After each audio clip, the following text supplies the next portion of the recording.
या वर्षातले पहिले चंद्रग्रहण हे 25 मार्च 2024 या दिवशी असणार आहे. तर त्याच दिवशी होळीसुद्धा असणार आहे. तर हे ग्रहण गर्भवती महिलांनी यासोबतच काय काळजी घ्यावयाची आहे आपली आणि बाळाची, हे आपण आजच्या व्हिडिओमध्ये जाणून घेऊया. नमस्कार, मी जयश्री आणि तुम्ही पाहताय मुंबईकर मराठी. तर परत एका नवीन व्हिडिओमध्ये आपल्या सर्वांचे खूप खूप स्वागत आहे.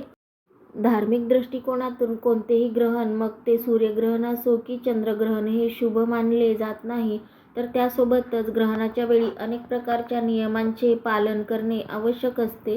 त्यासोबतच ग्रहण काळात गर्भधारणेसंबंधात अनेक प्रकारच्या गोष्टी ह्या प्रचलित आहेत. त्यासोबतच गर्भवती महिलांनी ग्रहण काळामध्ये खूप काळजी घ्यावयाची असते असे आपल्याला वयस्कर लोकांकडून, आपल्या आजी पंजोबाकडून ऐकण्यात येत असते.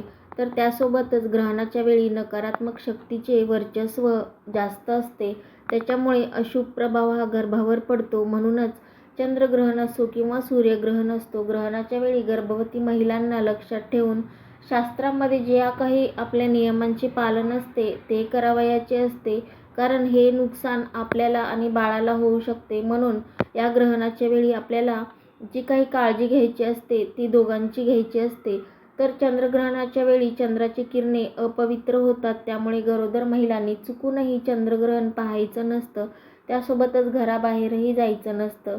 जन्मलेल्या मुलाच्या आरोग्यावर त्याचा विपरीत परिणाम पडू शकतो. त्यासोबतच डोळ्यासाठी ते नुकसानदायकही ठरू शकते. त्यामुळे गर्भवती महिलांनी चंद्रग्रहणाच्या वेळी काय करायचं, तर हे ग्रहण आपल्याला पाहायचं नसतं. तर त्यासोबतच गर्भवती महिलांनी कात्री, सुरी इत्यादी धारदार वस्तूंचाही वापर करायचा नाही त्या दिवशी. कारण पोटावर हे गेरू लावायचा. कारण त्या दिवशी आपण कात्री किंवा सुरी जर घेतली आणि काही कापाकापी केली किंवा कैंचीने आपण काही कट केले तर त्याचा विपरीत परिणाम आपल्या बाळावर पडू शकतो. कारण त्या दिवशी काही कात्रीने कट केलं तर आपल्या बाळाचं कान, ओठ असं कापल्यासारखं होतं. कारण ग्रहण काळात आपल्याला काहीही कापाकापी किंवा सुरीने भाज्याही कट करायच्या नसतात. तर त्यासोबतच गरोदर महिलांनी खाणे तसेच स्वयंपाक करणे टाळायचं असतं त्या दिवशी. तसेच अशुद्ध किरणांमुळे अन्न दूषित होतं. त्यामुळे गर्भवती महिलांनी त्या दिवशी खाणं म्हणजे जेव्हा वेद लागलेले असतात त्याच्या अगोदरच खाऊन घ्यायचं असतं. वेद लागल्यानंतर काहीही खायचं प्यायचं नसतं. त्यासोबतच शिजवलेलं अन्नही नंतर गर्भवती महिलांना दिलं जात नाही. त्यात तुळशीचे पान टाकलं तर ते चालू शकतं. तर त्यासोबतच महिलांनी या दिवशी आराम करायचा असतो फक्त. आणि ग्रहण संपल्यानंतर गंगाजल टाकून आंघोळ करायची असते. जर वेद काळात म्हणजे ग्रहणाच्या वेळी जर आपण धार्मिक पुस्तकांचं वाचन केलं, तसेच मंत्रोच्चार केला, तसेच हनुमान चालीसा जर पठण केलं तर याचा चांगला परिणाम आपल्या बाळावरही पडतो. आणि आपण जे काही ग्रहणाच्या वेळी हे पठण करतो त्याचा आपल्याला फायदा होतो. बाळाचा चांगला विकास होतो, आरोग्य चांगलं राहतं बाळाचं.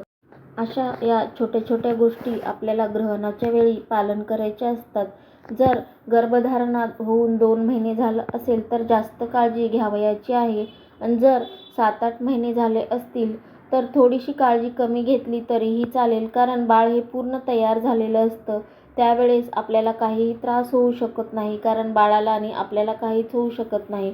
जर गर्भधारणा होऊन अगदी 2-3 महिने झाले असेल तर काळजी जास्त घ्यावयाची आहे. कारण तेव्हा आपल्या बाळाचं पूर्ण अवयव तयार व्हायचे असतात. त्याच्यामुळे आपल्याला जास्त काळजी यावेळेस घ्यायची असते. म्हणून हा छोटासा व्हिडिओ आवडला असेल तर एक लाईक आणि चॅनलवर नवीन असाल तर सबस्क्राईब करायला विसरू नका. चला तर मग भेटू परत एका अशाच नवीन व्हिडिओमध्ये.